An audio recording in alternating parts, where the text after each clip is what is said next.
ኢትዮጵያ ሰባተኛው ሀገራዊ ምርጫ ግንቦት 24 2018 ዓ.ም በስኬት አጠናቃለች። ይህም ተከትሎ የዘንድሮ ሀገራዊ ምርጫ የተለያዩ ሀገራት ዲፕሎማቶች ጨምሮ ምሁራን፣ ታዛቢዎችና መላው የኢትዮጵያ ሕዝብ ሰላማዊ ዲሞክራሲያዊ እንደነበር ይገልጻሉ።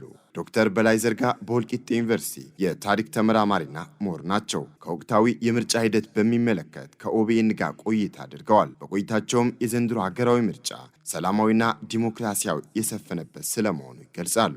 የዘንድሮ ምርጫ ካነበብነው ከሰማነው እኔ በእድሜም ከደረስኩበት ታይቶ ተሰምቶ አይታወቅም። ሰው ነቅሎ ነው ያወጣው። ለመምረጥ ማንም አልገፋውም፣ ራሱ ነው ያወጣው። ይሄ ደግሞ ለአፍሪካ ሞዴል ነው፣ ለብዙ ታዳጊ ሀገሮች ሞዴል ነው።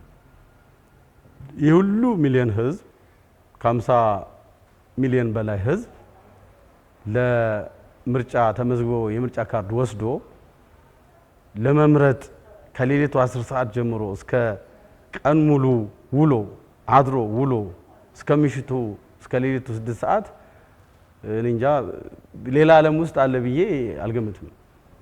በዚህ በጥቁሩ ዓለም በዚህ በአፍሪካ ትልቅ ብርሃን ነው። ምርጫው በዚህ ልክ በዲሞክራሲያው መጠናቀቁ ለአሁኑ ትውልድ ይበልጥ በስለንቦና መጠናከርና መተማመን ይፈጥራል ያሉት ዶክተር በላይ ለወደፊቱም ይበልጥ ዲሞክራሲውን እንዲጎለብት እድል የጣለ ስለመሆኑም ተናግረው በተለይ ይህ አዲሱ ትውልድ የቴክኖሎጂ ትውልድ ነው። የዚህ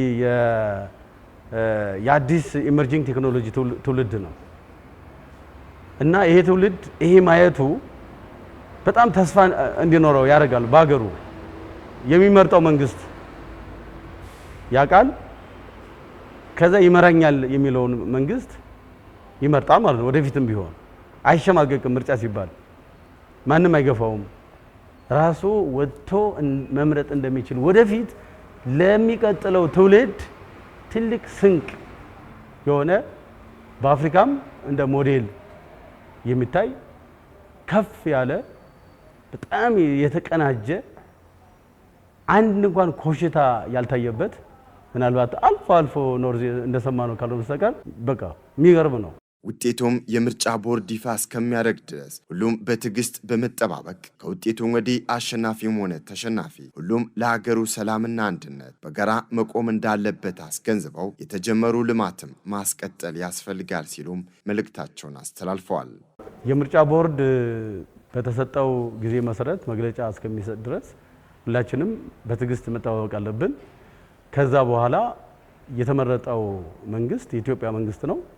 ሁላችንም ተቀብለን ወደየስራችን በፍላጎት በሞራል መግባት አለብን። ስትፈልገኝ ምረጠኝ፣ ሳትፈልገኝ በካርድ ቅጣኝ ነው ያለው ዶክተር አብይ አህመድ አሊ እና ይሄ ደግሞ ከምንም በላይ ትልቅ በረከት ነው እና ማንም ይለፍ ማንም ይሄን ተቀብለን ወደ ስራችን እንገባለን ብዬ 100% እንደ መምህር እንደ ዩኒቨርሲቲ መምህር ተማመናለሁ።